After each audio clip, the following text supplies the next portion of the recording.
Ligados Integrados. Realização Canal Rural. Oferecimento Seara. Surpreenda-se com Seara. Olá, muito bom dia para você. Está começando Ligados Integrados dessa quinta-feira, 4 de novembro, com muitas informações sobre aves e suínos. Seguimos juntos até meio-dia e no programa de hoje você vai ver as atualizações de mercado com a análise econômica do CPEA. Mesmo com recuo na segunda quinzena de outubro, os preços de comercialização dos suínos estiveram elevados na maior parte do mês. Ainda sobre suinocultura, a Associação de Criadores do Rio Grande do Sul conquista nova redução da alíquota nas saídas interestaduais de animais vivos. Nós vamos falar sobre o cálculo dos impostos para você entender como um aumento poderia inviabilizar a comercialização dos animais. Nossos entrevistados vão explicar tudo, esclarecer as suas dúvidas, então fique com a gente pela próxima meia hora.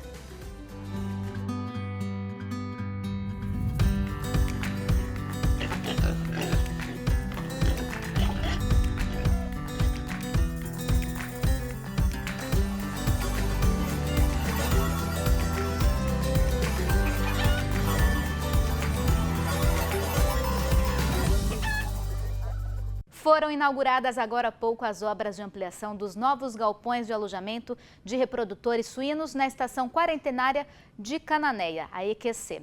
Essas instalações fazem parte de uma parceria público-privada entre o Ministério da Agricultura, Pecuária e Abastecimento com a Associação Brasileira dos Criadores de Suínos e também a Associação Brasileira de Empresas de Genética de Suínos.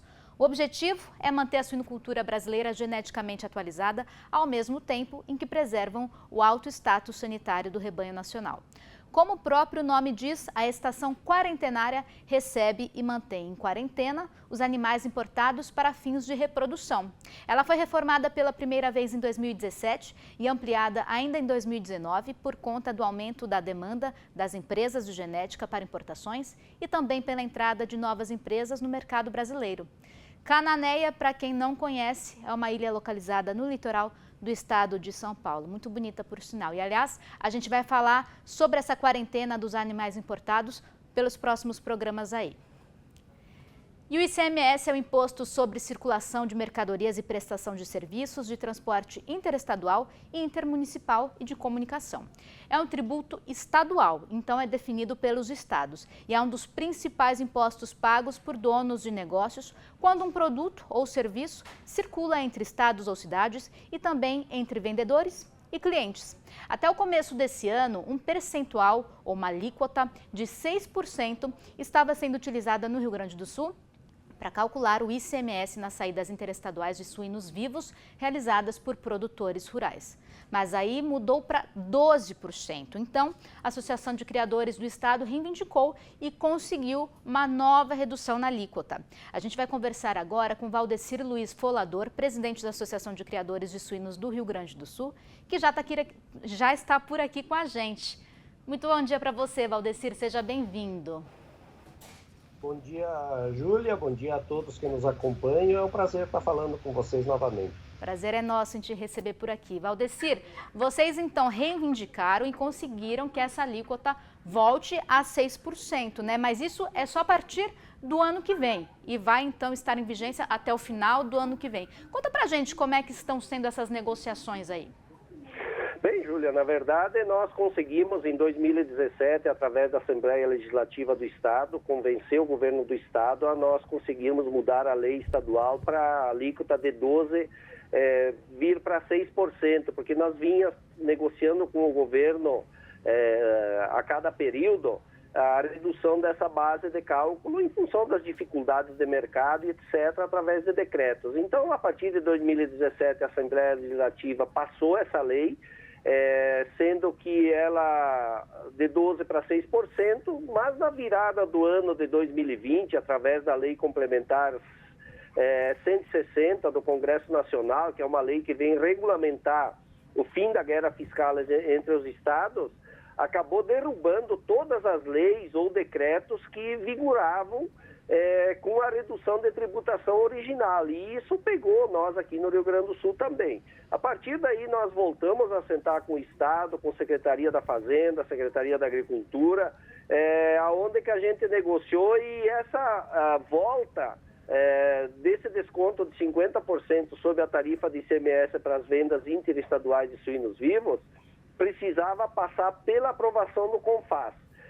Então, nós conseguimos convencer o Estado, de como nós tínhamos a lei aqui, a levar esse assunto para o CONFAS. Ele foi levado agora no final de agosto, início de setembro, e tivemos a aprovação do CONFAS para que voltasse a majorar a alíquota de 6% a partir do início de janeiro de 2022. Então, todos os suínos vivos comercializados para fora do estado a partir de janeiro de 2022 voltarão a ser calculados sob 6% a alíquota. Isso vem ajudar a viabilizar o negócio dos produtores que precisam vender parte da produção deles para fora do Rio Grande do Sul, porque eles não têm mercado suficiente para absorver a produção aqui dentro. E isso, o ICM de 12% acabava inviabilizando o negócio, porque você não tem como reduzir essa parte da produção que você não tem mercado interno estadual para se adaptar. Então, através dessa negociação, a gente volta a viabilizar essa comercialização e reduzir um pouco esse peso da carga tributária nessas comercializações interestaduais. Então, para a gente entender, vamos lá, recapitulando, até 2017 a alíquota era 12%, aí com uma lei que foi sancionada passou a 6%, né? Então caiu aí 50%. E agora ela voltaria aos 12%, vocês conseguiram então que a partir do ano que vem ela volte aos 6%. Mas aí no ano que vem, né, como isso vai ter vigência até o final do ano que vem, vocês vão conversar de novo para tentar manter então esses 6% do ano que vem em diante. Exatamente, Júlia, essa é a ideia. Então a Secretaria da Fazenda já nos posicionou que essa redução de 12% para 6% vale até meados de 2022, aí nós temos que voltar a conversar de novo, mas há poucos dias saiu um alinhamento dentro do CONFAS, onde que ele vai autorizar ou autoriza para que um prazo maior de 6 a 10 anos, essas alíquotas que eram menores já, elas continuem em vigor sem a necessidade de estar aprovando de tempos em tempos. Então, agora nós estamos conversando novamente com a Secretaria da Fazenda para que a gente adapte novamente a situação a essa nova normativa que deve entrar em vigor até o final do ano. Tem que ser aprovado novamente pelo CONFAS, mas nós vamos continuar negociando aí para manter viável esse negócio aí, o produtor poder ter essa redução de tributação aí para continuar viabilizando a sua produção. Valdecir, a gente sabe que produzir está caro, né, para o produtor independente. O integrado acaba não arcando com os custos da alimentação dos animais, né? Mas para o produtor independente, além dos custos com alimentação, um custo que está alto por conta do preço do milho e da soja, tem também custo com combustível, energia, né? Que impacto que esse aumento do 6% para 12% traria para os produtores independentes? Se nós fizermos uma conta redonda aqui, vamos pegar um suíno de 100 quilos, se eu aplicar 12% a R$5 o quilo, você vai estar pagando em torno de 70, 80 reais de ICMS só para você levar esse animal para fora do estado. Sem contar todo o custo de produção, sem contar nada. Então o produtor, ele não tem isso de lucro na atividade. E você reduzindo para 6%, e esse valor cai pela metade, essa diferença já ajuda a fazer frente à dificuldade de mercado, à dificuldade de preços que o produtor está enfrentando, o alto custo de produção. Então ajuda a viabilizar melhor a atividade.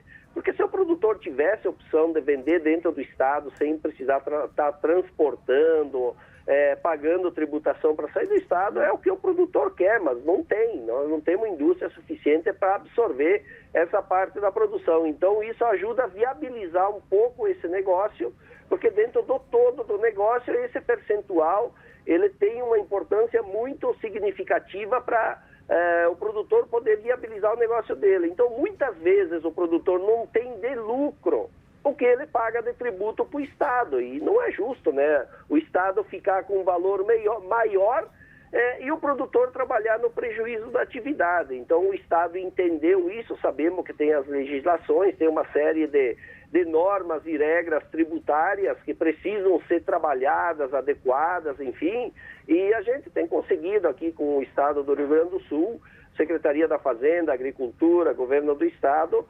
sensibilizar para essa situação e manter viável esse percentual, essa parcela de produção, que ela é importante socio e economicamente é onde ela é feita. São mais de 2.000 famílias envolvidas nesse processo, desses produtores hoje fora do sistema de integração das empresas ou das cooperativas, que tem nessa atividade o seu ganho e o seu sustento, que é muito importante.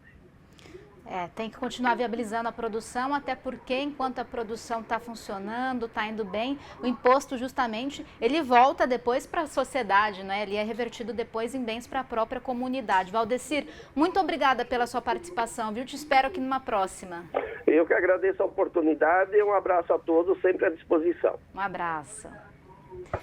E depois do intervalo, a gente segue falando sobre mercado, as atualizações da análise econômica do CPEA e um balanço do mês de outubro. Uma pausa rápida, daqui a pouquinho a gente está de volta. Sou o Pascoal Salles da Silva, sou integrado da Seara, daqui da região de São Gonçalo dos Campos, Bahia. Ligados, integrados, voltam já.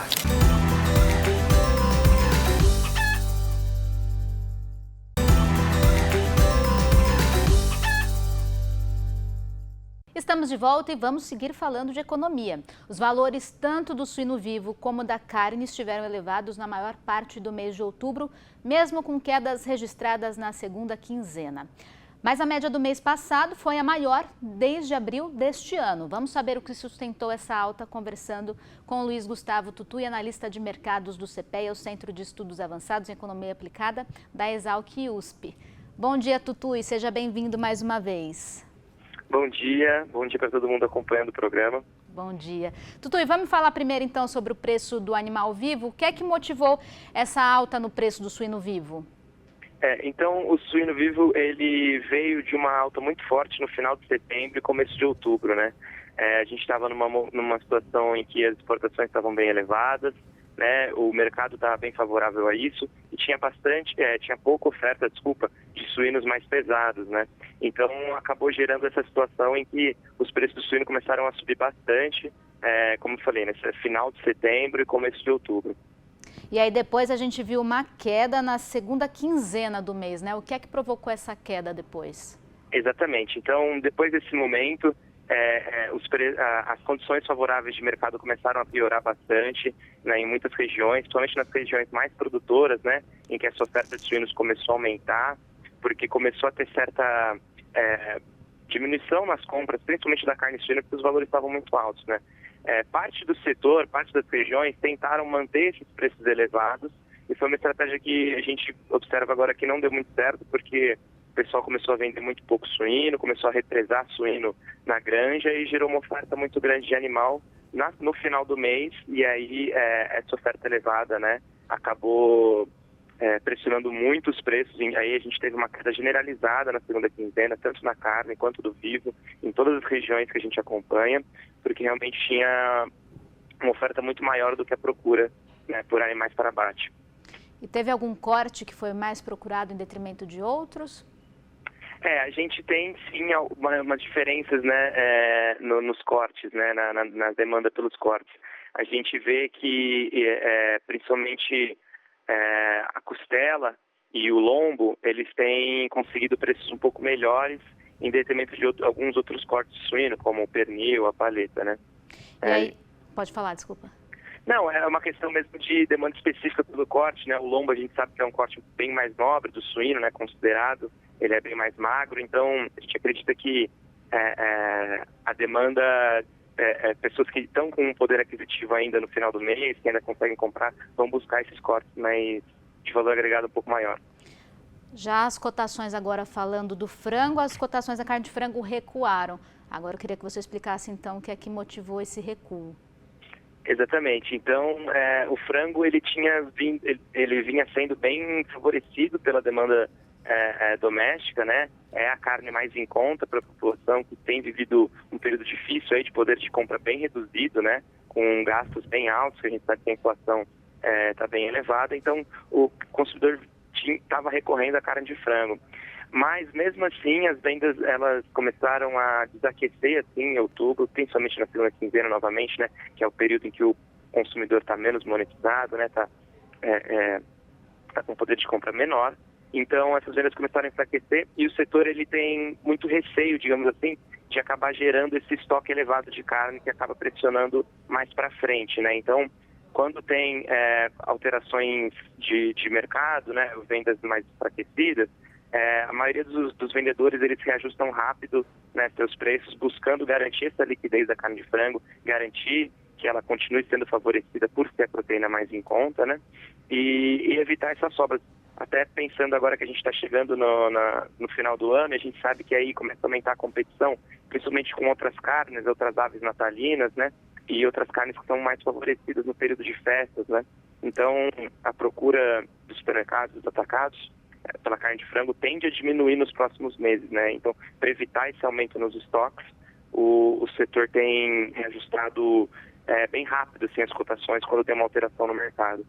Pois é, era isso mesmo que eu ia te perguntar, inclusive, né, com a aproximação aí das festas de final de ano, se a gente observa algum comportamento diferente. A gente vem falando aqui nos programas com você sobre a competitividade, né, carne bovina, carne suína, carne de frango, a competitividade entre a carne de frango e a carne suína diminuindo cada vez mais. Essa é uma tendência que a gente deve ver sendo acentuada daqui para o final do ano, então.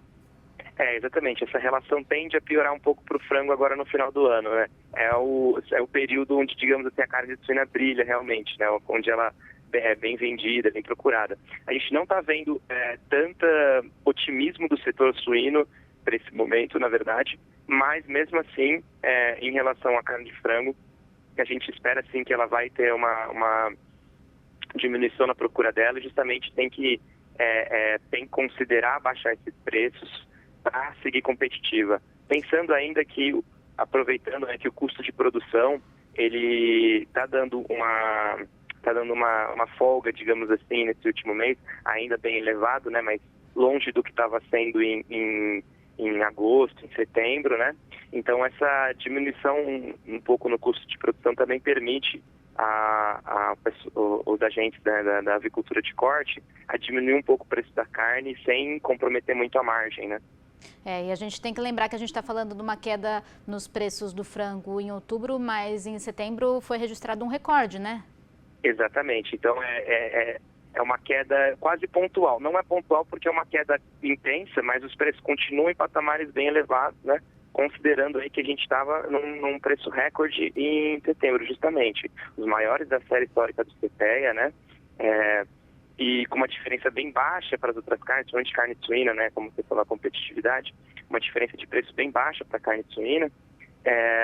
Então, tanto que mesmo com essa queda, os preços de outubro ainda são maiores que os preços de outubro de 2020, ou até outros meses de 2020 mesmo, porque o frango, ele, digamos assim, ele acumulou muito valor em 2021, né? Principalmente nesse segundo semestre, né? Desde junho e julho, ele foi ganhando altas muito consecutivas, então ele foi ganhando valor, né?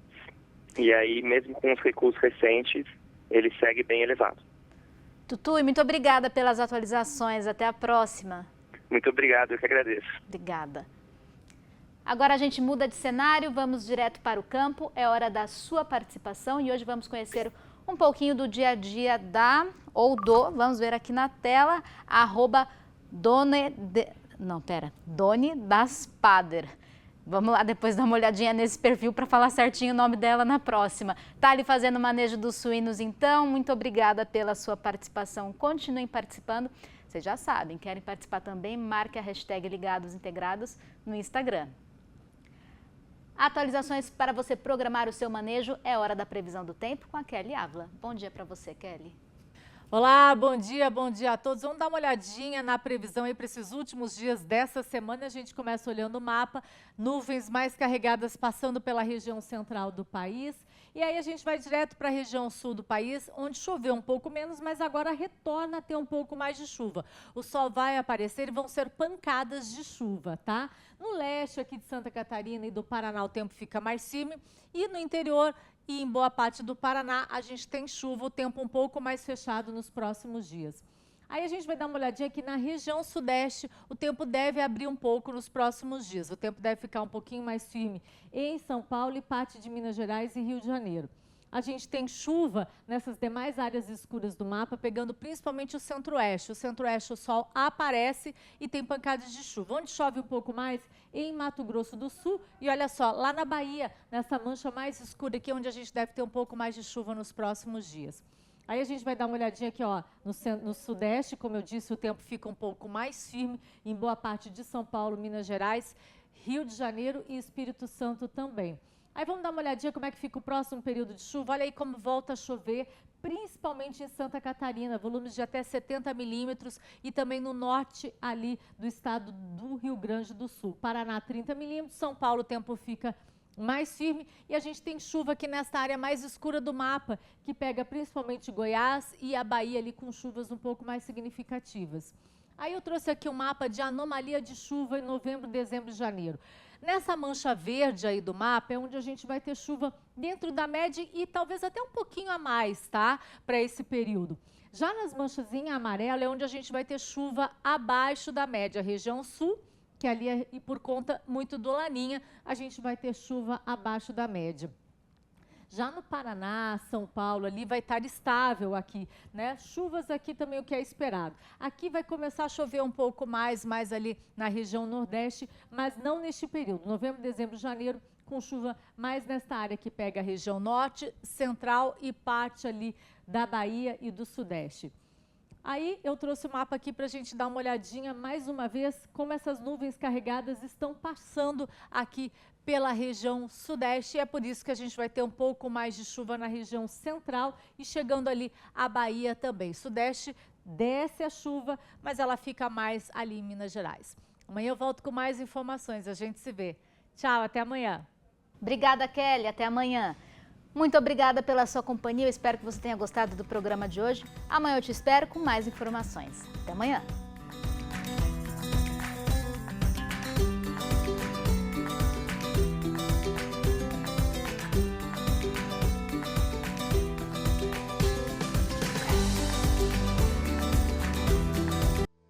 Ligados Integrados. Realização Canal Rural. Oferecimento Seara. Surpreenda-se com Seara.